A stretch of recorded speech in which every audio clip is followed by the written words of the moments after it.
nocturnas eran espesas, impenetrables como la congoja que helaba su corazón. Su permanencia allí después del entierro ya no era posible por las amargas emociones que vibraban en su alma. La vieja criada salió, entonces, y se dirigió a Trastevere, donde tenía antiguas relaciones de amistad. Es interesante señalar que en su marcha por las calles estrechas siguió el mismo trayecto que la joven Celia cuando se vio obligada a abandonar el hogar paterno. Después de mucho caminar se vio obligada a abandonar el hogar paterno, porque temía proseguir. Era casi medianoche y las proximidades de la isla del Tíber estaban desiertas. Quiso retroceder presionada por una fuerza inexplicable, como si presintiese algún peligro inminente, cuando dos hombres enmascarados se le acercaron cual dos cuerpos oscuros que se movían rápidos entre las pesadas sombras de la noche. Intentó gritar, pero era tarde. Uno se abalanzó sobre ella y la amordazó fuertemente. Lucano dijo en voz baja el desconocido decepcionado se trata de una vieja despreciable. No te desanimes prosiguió el otro se me hace que es una buena presa. Vamos. Estas viejas acostumbran a llevar su dinero oculto en el seno cuando son astutas y avarientas. El bandido que tenía las manos libres las puso sobre el tórax de la anciana criada del Vidio Lucio y sintió que su corazón latía acelerado. En efecto, era allí que Ateria guardaba en una bolsa reforzada todo el capital sobrante de sus ahorros. Cuando le encontraron el pequeño tesoro ambos malhechores esbozaron una sonrisa de satisfacción, obedeciendo a una señal de su compañero. Lucano golpeó fuertemente con un bastón de hierro la cabeza de la víctima amordazada, exclamando con voz apagada cuando percibió que ella se había desmayado, siempre es mejor así.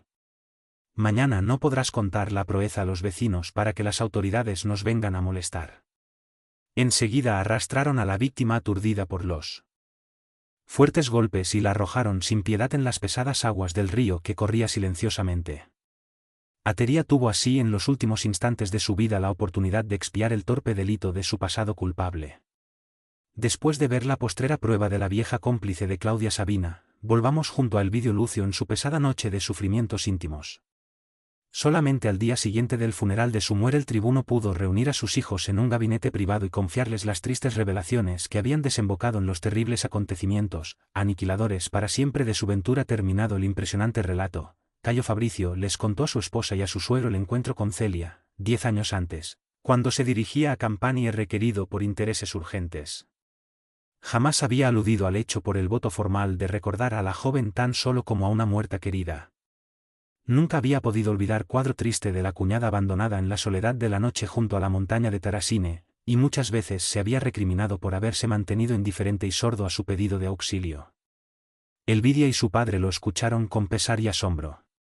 Solamente ahí, en el examen de todos los sacrificios de su hijita, considerando sus tormentos morales para salvar a su familia de los golpes de la desventura y de la calumnia, el hijo de Cneio Lucio consiguió despertar un resquicio de su sensibilidad para pegarse de nuevo a la vida.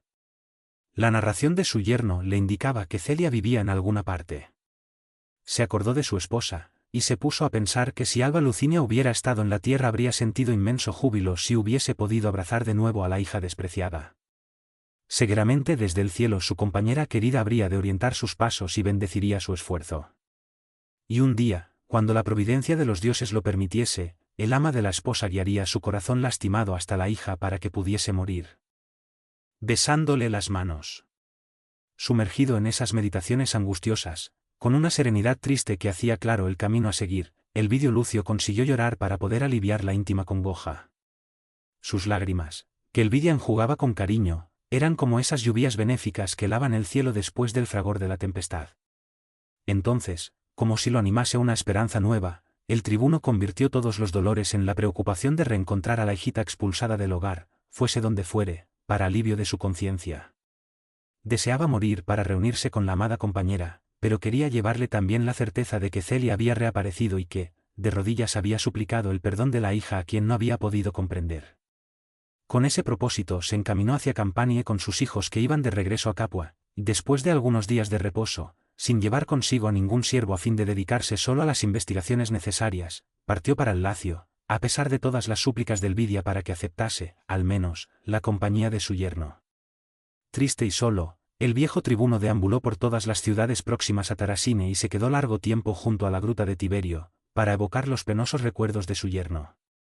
A despecho de todos sus esfuerzos, fue en vano que viajó por Italia entera. Así que, transcurrido un año después de la muerte de Lucinia, regresó a Roma abatido y desolado como nunca. Sintiéndose profundamente desamparado, era cual árbol frondoso singularmente aislado en la extensa planicie de la vida. Mientras había tenido a su lado a sus compañeras, había podido soportar los huracanes violentos que descendían de los montes, pero, destruidos los troncos próximos cuya presencia lo fortalecía, era entonces incapaz de resistir a los vientos más suaves de los valles oscuros del dolor y del destino. Refugiado en su gabinete, recibía tan solo la visita de los amigos más íntimos, cuyas palabras no llevasen a su espíritu atormentado ningún recuerdo del infortunado pasado. Un día, sin embargo, un esclavo le anunció la visita de un antiguo compañero de infancia, Rufio Propercio, cuya amarga historia de los últimos tiempos él conocía bien. A pesar de sus propias luchas, se había enterado de todas sus desgracias e infortunios. Elvidio Lucio ordenó que lo hicieran pasar ansiosamente, como hermano de dolores y martirios íntimos.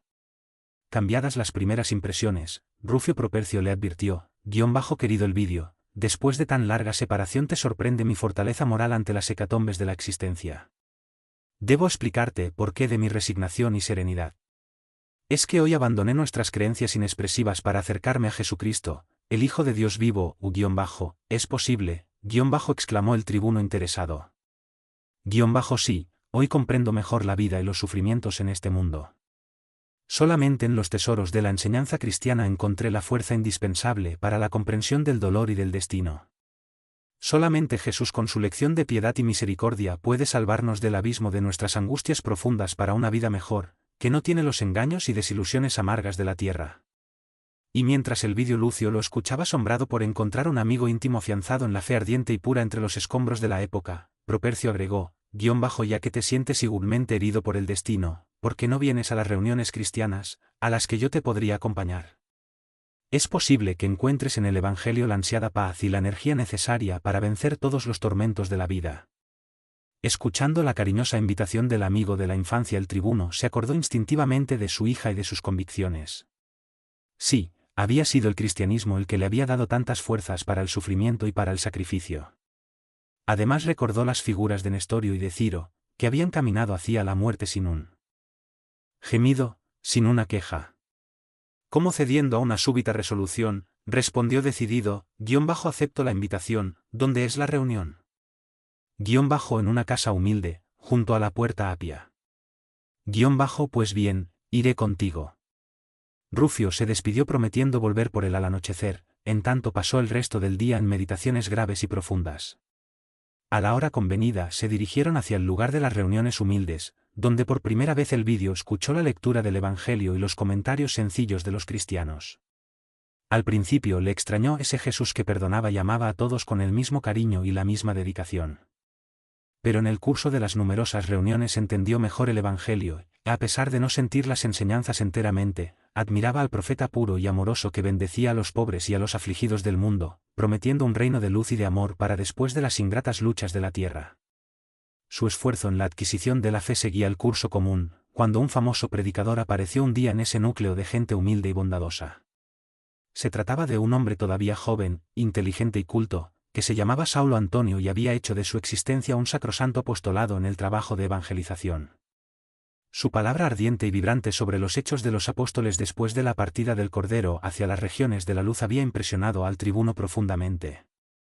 Por primera vez escuchaba a un intelectual, casi sabio, exaltar las virtudes de los seguidores de Cristo, haciendo comparaciones extraordinarias entre el Evangelio y las teorías de su tiempo, que él se había habituado a considerar como pautas de evolución insuperables. Terminada la prédica inspirada y brillante, Elvidio se acercó al orador y exclamó con sinceridad: amigo mío, le traigo mis votos para que su palabra iluminada continúe aclarando los caminos de la tierra. Desearía, sin embargo, escucharlo sobre una duda que tengo desde hace mucho en el corazón. Y mientras el predicador recibía sus palabras con profunda simpatía, continuó: no dudo de los hechos de los apóstoles de Jesús, pero me resulta extraño que desde hace mucho tiempo hasta ahora no existan más en la tierra organizaciones privilegiadas como la de los antiguos seguidores de Cristo, que puedan aliviar nuestros dolores y esclarecer nuestro corazón en los sufrimientos. Hermano mío, replicó el orador sin perturbarse, antes de recurrir a los intermediarios, urge preparar el corazón para sentir la inspiración directa del Cordero. Su objeción, sin embargo, es muy justificable. Sin embargo, cúmpleme aclarar que las vocaciones apostólicas no han muerto en el mundo. En todas partes ellas florecen bajo las bendiciones de Dios, que nunca se cansó de enviarnos los mensajeros de su misericordia infinita. Y después de una ligera pausa, como si desease transmitir una impresión fiel de sus reminiscencias más íntimas, Saulo Antonio agregó con convicción: hace algunos años era un enemigo acérrimo del cristianismo y de sus divinos postulados, sin embargo, bastó la ayuda de un verdadero discípulo de Jesús para que mis ojos se aclararan buscando el verdadero camino. Aún hoy, allá está él, débil y humilde como una flor del cielo que no se puede aclimatar entre los brezos de la tierra. Se trata del hermano Mariño, que en los alrededores de Alejandría es una bendición de Jesús permanente y divina para todas las criaturas. Imagen del bien, personificación de la perfecta caridad evangélica, lo vi curar leprosos y paralíticos, devolver la esperanza y la fe a los más tristes y empedernidos. A su miserable tugurio acuden multitud de afligidos y desamparados, que el venerable apóstol del Cordero reanima y consuela con las profundas enseñanzas de amor y humildad. Después de peregrinar por las sendas más oscuras tuve la dicha de encontrar su palabra cariñosa y benevolente que me arrancó para Jesús de las tinieblas de mi destino. Sintiendo que hablaba con profunda sinceridad, Elvidio Lucio preguntó ansioso: ¿y ese hombre extraordinario recibe a todos indistintamente? Todas las criaturas merecen atención y amor. Pues, mi amigo respondió el tribuno con íntimo desconsuelo no obstante mi posición financiera y la consideración pública de que disfruto en Roma, tengo el corazón apesadumbrado y doliente como nunca. Las lecciones del Evangelio me han levantado, de algún modo, el espíritu abatido. Con todo, siento la necesidad de un remedio espiritual que a la vez de suavizar mis íntimos dolores me haga comprender mejor los divinos ejemplos del Cordero. Sus referencias me llegan oportunamente, pues iré a Alejandría a buscar en las actuales circunstancias de mi vida me ha de hacer un gran bien al corazón. Al día siguiente el hijo de Cneio Lucio dio los primeros pasos para efectuar la excursión con la mayor presteza posible. Y antes de que la galera partiese de Ostia comenzó a concentrar sus esperanzas en aquel hermano Mariño, cuyas famosas virtudes eran veneradas en todas las comunidades cristianas y era considerado como emisario de Jesús, destinado a sustentar en el mundo las tradiciones divinas de los tiempos apostólicos. Capítulo B. En el huerto de Celia. En los alrededores de Alejandría la hija de Elvidio se había ganado la mejor y merecida fama de amor y bondad.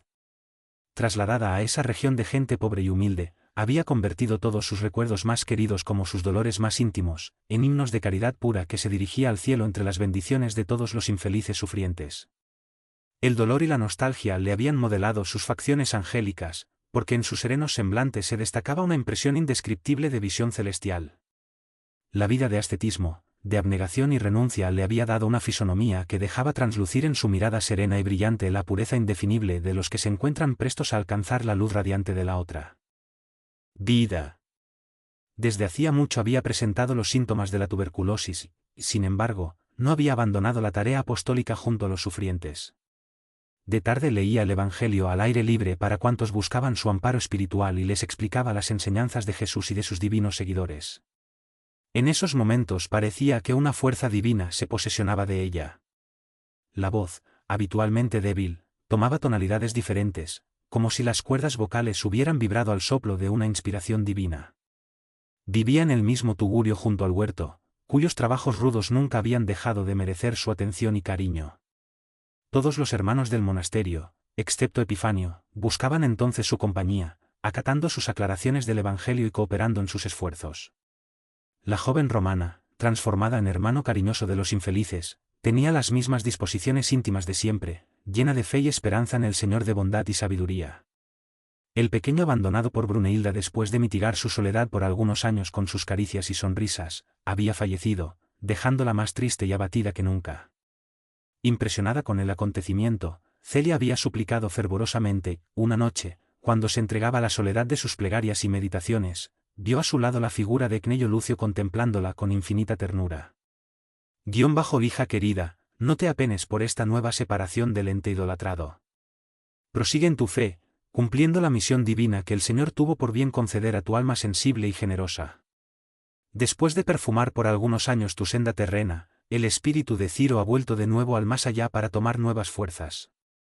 no te desanimes por la nostalgia que lastima tu corazón sensibilísimo, pues nuestra alma siembra el amor en la tierra para verlo florecer en los cielos, hasta donde no llegan las tristes inquietudes del mundo. Además, Ciro tiene necesidad de esas pruebas que le han de templar la voluntad y el sentimiento para los gloriosos hechos de su porvenir espiritual.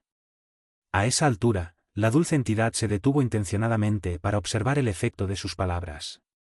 Deshecha en lágrimas, la joven habló mentalmente como si conversara con el abuelo con el corazón en la mano, no dudo de que todos los dolores nos sean enviados por Jesús para que aprendamos el camino de la redención divina, pero ¿cuál es la razón de esas vidas temporarias de Ciro en la tierra?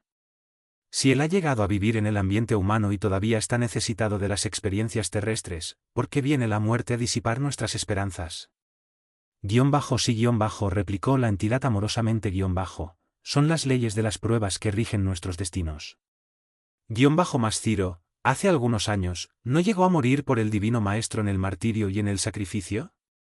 Hija, entre los mártires del cristianismo están los que parten del mundo en misión sacrosanta y los que mueren por las más penosas expiaciones. Ciro se encuentra entre estos últimos.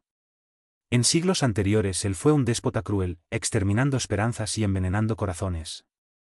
Sumergido después en la lucha expiatoria, renegó de los dolores santificantes y se encaminó por la senda ignominiosa del suicidio. Es justo que ahora aprecie los beneficios de la lucha y de la vida, en la dificultad de volverlos a adquirir para su redención espiritual ansiosamente colimada. Las experiencias fracasadas han de valorizar su futuro de realizaciones y esfuerzos nobilísimos. En la vida del dolor y del trabajo, en el porvenir que se aproxima, su corazón amará todos los detalles de la lucha redentora. Sabrá apreciar en el trabajo ingente y doloroso los recursos sagrados de su elevación hacia Dios, reconociendo la grandeza del esfuerzo, de la renuncia y del sacrificio. Confortada con las aclaraciones del mentor espiritual, luego entrevió otra entidad de semblante noble y triste que la contemplaba con una mezcla de alegría y amargura. Extrañada por la visión, escuchó que la palabra cariñosa de su abuelo le aclaraba, no te sorprendas ni te asustes. Tu madre, hoy en el plano espiritual, aquí viene conmigo para entregarte su corazón bondadoso y agradecido. Dolorosas emociones vibraban en su interior por esas revelaciones inesperadas, las lágrimas se hicieron más amargas y copiosas. Dudaba de su propia videncia, recordando el pasado con sus espinas y sombras desoladoras. Pero, ángel o sombra, el espíritu de Alba Lucinia, que estaba cubierto como por un velo de tristeza impenetrable, se aproximó y le besó las manos. Celia deseaba que aquella entidad triste y bienhechora le hablase a su corazón. La sombra materna, sin embargo, continuaba muda y consternada. Con todo, sentía que en la mano derecha que la sombra había besado, persistía una sensación indefinible, como si con su beso Alba Lucinia le hubiera dejado también una lágrima ardiente y dolorida. Ante el choque inesperado, la joven romana notó que ambas entidades escapaban nuevamente a su mirada. En esa noche meditó sobre el pasado más que otros días y entregó a Jesús sus preocupaciones y sus amarguras, rogando al Señor que fortificase su espíritu, a fin de comprender y cumplir integralmente los santos designios de su voluntad divina. Al día siguiente de sus amargas reflexiones concernientes a su doloroso pasado, gran multitud buscó sus fraternos servicios. Eran ancianos desolados que necesitaban su palabra consoladora y amiga, mujeres de los poblados más próximos que le llevaban sus hijitos enfermos, sin hablar de las muchas personas de Alejandría en busca de un lenitivo espiritual para los sinsabores de la vida. A medida que las cercanías del monasterio se llenaban de vehículos, su figura débil y melancólica se desdoblaba en esfuerzos inauditos para consolar y esclarecer a todos. De vez en cuando le sobrevenía un acceso de tos, provocando la piedad ajena, ella, sin embargo, transformando su fragilidad en energía espiritual. Inquebrantable, parecía no sentir el aniquilamiento del cuerpo, de modo de mantener siempre encendida la luz de su misión de caridad y de amor. Simplemente, procedía a las lecturas evangélicas escuchadas por los visitantes numerosos y por la gente simple del pueblo. Fue ahí, bajo los reflejos pálidos del crepúsculo, que sus ojos advirtieron un vehículo elegante y noble, de cuyo interior saltó el vidrio lucio, a quien su corazón filial identificó inmediatamente. El viejo tribuno, encontrando la pequeña asamblea al aire libre, procuró acomodarse como pudo, mientras en el rostro del hermano Mariño aparecían las señales de la emoción que vibraba en su alma. Sin embargo, su palabra prosiguió siempre saturada de inmensa ternura en un minucioso comentario de una parábola del Señor. El hermano de los infortunados y dolientes hablaba de las prédicas del Tiberíades, como si hubiera conocido a Jesús de Nazaret, tal era la fidelidad y la amorosa vibración de su palabra. Extasiado en la contemplación del maravilloso cuadro, el hijo de Cneo Lucio observaba al famoso misionero con extraña sorpresa. Esa voz, ese perfil que parecía un mármol precioso burilado por las lágrimas y los sufrimientos de la vida, ¿no le recordaban a su propia hija? Si ese hermano Mariño se hubiera vestido con indumentaria femenina, pensaba el tribuno vivamente interesado, habría sido la imagen perfecta de la hijita que le estaba buscando por todas partes sin consuelo y sin esperanza. Conjeturando así, escuchaba sus palabras gratamente sorprendido. Hasta ese momento ninguno le había hablado del Evangelio con esa claridad y sencillez, con esa unción de amor y firmeza, que instintivamente penetraron en su corazón y le brindaron un suave consuelo. Había hecho el viaje de Ostia a Alejandría abatido y enfermo. Su estado físico había llegado a despertar el interés de algunos amigos romanos, al punto de que insistían para que regresara inmediatamente a la metrópoli. Un profundo cansancio se traslucía en sus ojos tristes, de una tristeza inalterable y de un penoso desencanto de la vida. Pero al escuchar a ese apóstol extraordinario, lleno de benevolencia y dulzura, experimentaba en su interior un alivio saludable. La brisa vespertina le acariciaba el rostro suavemente, mientras los últimos reflejos del sol se diluían en las nubes distantes. A su lado, la multitud de los pobres, de los enfermos, de los desventurados de la suerte, concentrada en plegarias fervorosas, como si esperasen toda la felicidad del cielo para sus días tristes. A pocos pasos, la figura esbelta y delicada del hermano de los infortunados y afligidos que le hablaba al corazón con maravillosa suavidad. A Elvidio Lucio le parecía que había sido transportado a su país misterioso, lleno de figuras apostólicas, y sentía entre esos creyentes anónimos un bienestar indefinible. Desde la dolorosa desencarnación de su compañera tenía el espíritu envuelto en un velo de amarguras atroces.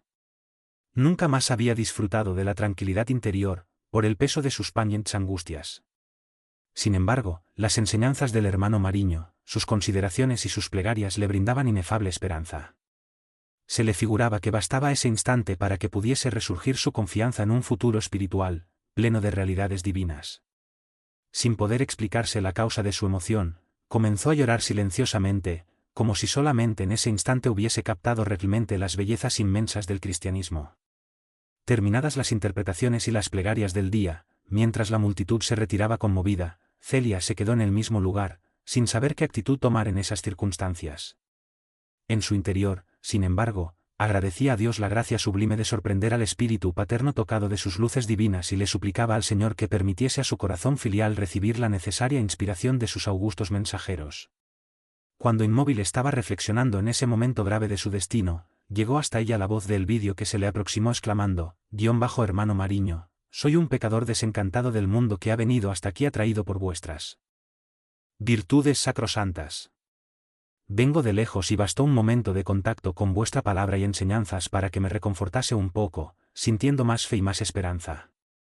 Desearía hablaros. La noche, sin embargo, no tardará en llegar y temo molestaros". La humildad dolorida de esas palabras le dio a la joven cristiana la idea exacta de todos los tormentos que habían aniquilado el corazón paterno. Elvidio Lucio ya no presentaba aquel porte erguido y firme que lo caracterizaba como legítimo ciudadano del imperio y de su época. Los labios tranquilos de otrora se amoldaban a un rictus de tristeza y angustia indefinibles. Los cabellos estaban completamente blancos, como si un invierno implacable y duro le hubiese dejado en la cabeza un puñado de nieve permanente.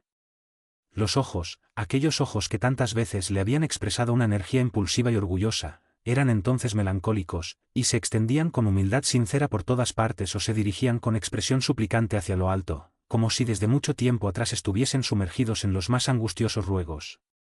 Celia comprendió que una tempestad dolorosa e inflexible se había desatado sobre el alma paterna, para que se pudiese llevar a cabo esa metamorfosis. El amigo mío murmuró con los ojos húmedos ruego a Dios que no se disipen vuestras primeras impresiones y en su nombre que os ofrezco mi humilde choza. Si os pléis, os quedaréis conmigo, pues tendré gran júbilo con vuestra generosa presencia.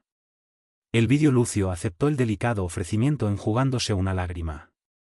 Y fue con enorme sorpresa que reparó en la morada donde vivía conforme el hermano de los infelices. En pocos instantes el hermano Mariño le arregló un lecho humilde y limpio y lo obligó a reposar. Teniendo en su alma una santa alegría, la joven se movía de un lado para otro y no tardó en alcanzarle al sorprendido tribuno un caldo sustancioso y una copa de leche pura que lo confortaron. Después, le aplicó remedios caseros, manipulados por ella misma con satisfacción inefable. La noche había caído completamente con su cortejo de sombras, cuando el hermano Mariño se sentó frente al huésped, quien estaba encantado y conmovido con tantas pruebas de cariñoso desvelo. Hablaron entonces de Jesús, del Evangelio y coincidieron en las opiniones y los conceptos acerca del Cordero de Dios y del ejemplo de su vida. De vez en cuando el tribuno contemplaba a su interlocutor con el más acentuado interés y tenía la impresión de que lo había visto en otra parte. Por fin, con el profundo bienestar que sentía renacer en su interior, el Elvidio Lucio dijo, llegué al cristianismo como un náufrago, después de las más terribles derrotas del mundo. Siento que el Divino Maestro dirigió a mi alma todos los dulces llamados de su misericordia, sin embargo, yo estaba sordo y ciego, dominado por lamentables desvaríos. Fue preciso una hecatombe se desatara sobre mi hogar consiguiera romper las murallas que me separaban de la clara comprensión de los nuevos ideales que florecieron para la mentalidad y el corazón del mundo. Jamás le confié a nadie los episodios poignants de mi vida, pero siento en vos, apóstol de Jesús y seguidor del Maestro en la ejemplificación del bien, podréis comprender mi existencia, ayudándome a pensar evangélicamente para que cumpla con mis deberes en estos últimos días de actividad terrena. Nunca, en ninguna parte, dejé de tener dudas que me desconsolaban. Aquí, sin embargo, sin saber por qué, experimento una tranquilidad desconocida. Creo que puedo confiar en vos como en mí mismo. Desde hace mucho siento la necesidad de un consuelo directo y solamente a vos confío mis llagas con la esperanza de un auxilio cariñoso y fraterno. Si eso os hace bien, mi amigo replicó la joven, enjugando una discreta lágrima podéis confiar en mi corazón, que rogará al Señor por vuestra paz espiritual en todos los trances de la vida. Y mientras el hermano Mariño acariciaba su cabeza, encanecida prematuramente, atormentado por sus dolorosos recuerdos, el Elvidio Lucio, sin saber explicar el motivo de su confianza, comenzó a contarle la penosa historia de su existencia. De vez en cuando su voz se tornaba apagada por uno que otro recuerdo o episodio. A cada pausa, su interlocutor, conmovido, respondía a su estado de alma con una u otra advertencia de acuerdo con sus propias reminiscencias.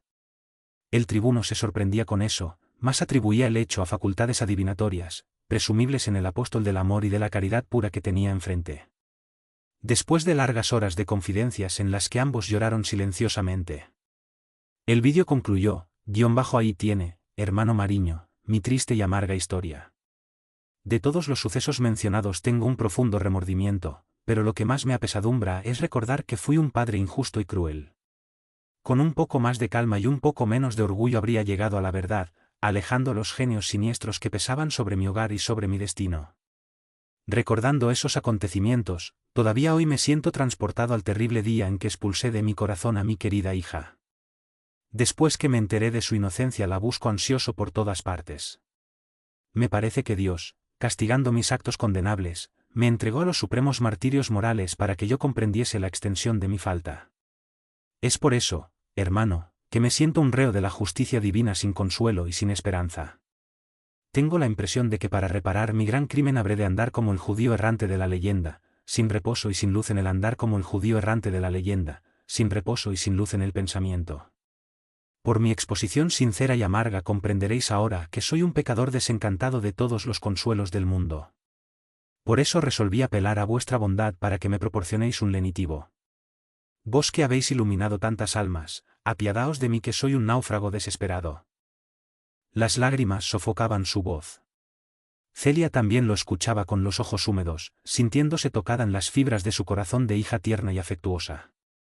Deseaba darse a conocer al padre, besarle las manos arrugadas, decirle de su júbilo por encontrarlo en el mismo camino que la conducía hacia Jesús. Quería afirmarle que lo había amado siempre y que había olvidado el pasado de llantos dolorosos, para que ambos pudieran elevarse hacia el Señor en la misma vibración de fe, pero una fuerza misteriosa e irreprimible paralizaba su impulso. Fue así, que murmuró cariñosamente, amigo mío, no os entreguéis por completo al desánimo y al abatimiento. ¿Jesús es la personificación de la misericordia y seguramente ha de confortaros el corazón? Creamos y confiemos en su bondad infinita, observó el Elvidio Lucio con dolorosa sinceridad yo soy un pecador que se juzga sin perdón y sin esperanza. ¿Quién no lo es en este mundo, amigo mío? Exclamó Celia llena de bondad por ventura, no está destinada a todos los hombres la lección de la primera piedra. ¿Quién puede decir nunca me equivoqué, en el océano de sombras en que vivimos? Dios es el juez supremo y en su misericordia infinita no puede hacer pagar a sus hijos una deuda inexistente. Si vuestra hija ha sufrido, hubo en todo una ley de pruebas que se ha cumplido conforme a la sabiduría divina, sin embargo, gimió el tribuno con voz triste, ella era buena, humilde, cariñosa y justa. Además, siento que no he tenido piedad, por lo que ahora experimento las más graves acusaciones de mi propia conciencia.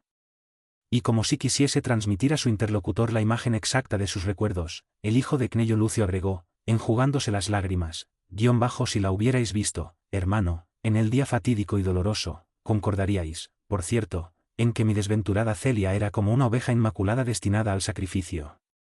Nunca podré olvidar su pungente mirada al alejarse del aprisco doméstico, al separarse del santuario de la familia, honrando siempre por su alma de joven con los actos más nobles de trabajo y de renuncia.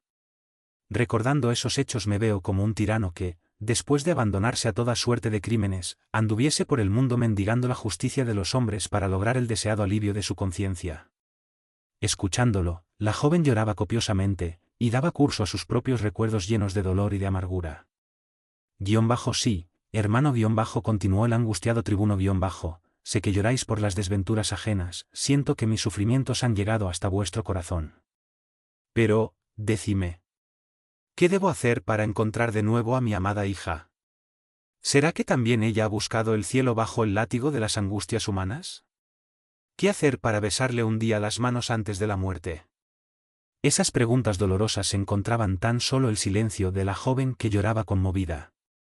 Enseguida, sin embargo, como influida por una súbita resolución, agregó, amigo mío, antes que nada necesitamos confiar plenamente en Jesús, observando en todos nuestros sufrimientos la determinación sagrada de su sabiduría y bondad infinitas. No perdamos el tiempo en deplorar el pasado. Dios bendice a los que trabajan y el Maestro prometió amparo divino a cuantos trabajaban en el mundo con perseverancia y buena voluntad. Si todavía no habéis reencontrado a la hijita cariñosa, es necesario dilatar los lazos sanguíneos para que ellos se unan con los lazos eternos y luminosos de la familia espiritual. Dios velará por vos desde que, para sustituir el afecto de la hija ausente, procuréis tender el corazón a todos los desamparados de la suerte. Hay millares de seres que suplica una limosna de amor a los semejantes. En vano muestran los brazos desnudos a los que pasan felices por los caminos floridos de esperanzas mundanas. Conozco Roma y el torbellino de sus miserias angustiosas. Al lado de las residencias nobles de las Carinas, de los edificios soberbios del Palatino y de los barrios aristocráticos están los leprosos de la Suburra, los ciegos del Velabro, los huérfanos de la Vía Nomentana, las familias indigentes del Trastevere, las negras miserias del Esquilino. Extended vuestro brazo a las hijas de padres anónimos con los miserables, repartamos nuestro pan para mitigar el hambre ajena. Trabajemos por los pobres y por los desgraciados, pues la caridad material, tan fácil de ser practicada, nos llevará al conocimiento de la caridad moral que nos transformará en verdaderos discípulos del Cordero. Amémonos mucho. Todos los apóstoles del Señor son unánimes en declarar que el bien compensa la infinidad de nuestros pecados. Cada vez que nos desprendemos de los bienes de este mundo adquirimos tesoros de lo alto, inaccesibles al egoísmo y a la ambición que devoran las energías terrestres. Convertid lo sobrante de vuestras posibilidades financieras en pan para los desgraciados. Vestid a los desnudos, proteged a los huerfanitos. Todo el bien que hagamos al desamparado constituye moneda de luz que el Señor atesora para nuestra alma. Un día nos reuniremos en la verdadera patria espiritual, donde las primaveras de amor son permanentes. Allá ninguno nos preguntará lo que fuimos en el mundo, pero seremos interrogados sobre las lágrimas que enjugamos y las buenas o malas acciones que practicamos en la estancia terrena. Y con los ojos fijos como vislumbrando paisajes celestes proseguía, sí, hay un reino de luz donde el Señor espera nuestros corazones. Trabajemos por merecer las glorias divinas. Los que practicaban el bien son colaboradores de Dios en el infinito camino de la vida. Allá no lloraremos más en noche oscura como ocurre en la tierra. Un día perenne bañará la frente de todos los que hayan amado y sufrido en los caminos espinosos del mundo. Armonías sagradas vibrarán en los espíritus elegidos que hayan conquistado esas agradables moradas. ¿Qué no?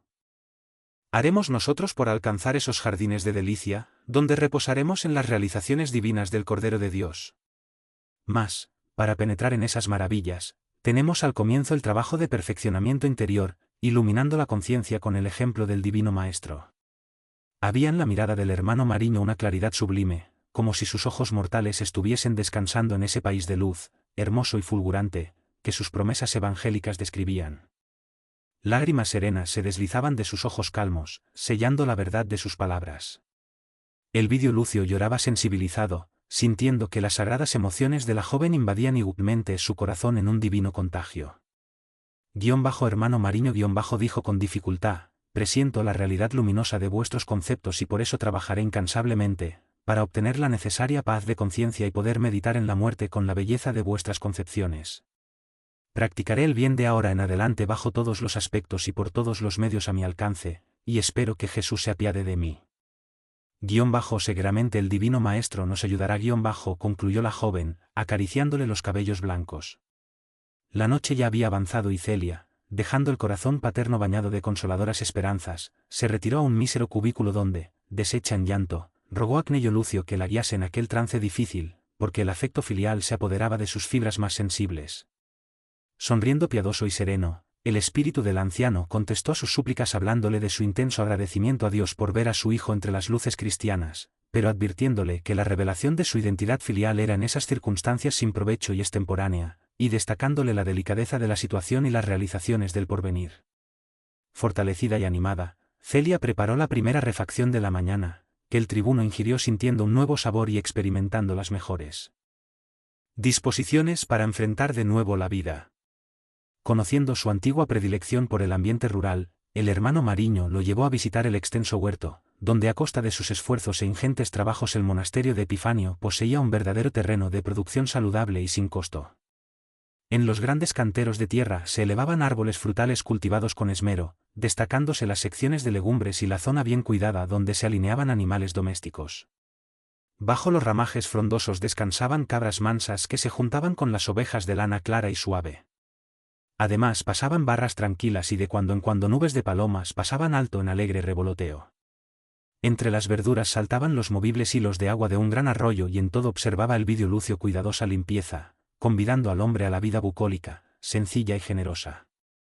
De tanto en tanto encontraban a un anciano humilde o a un niño robusto que el hermano Mariño saludaba con un gesto de ternura y de bondad. Profundamente impresionado con lo que veía, el hijo de Cnello Lucio agregó conmovido: este huerto maravilloso me parece un cuadro bíblico.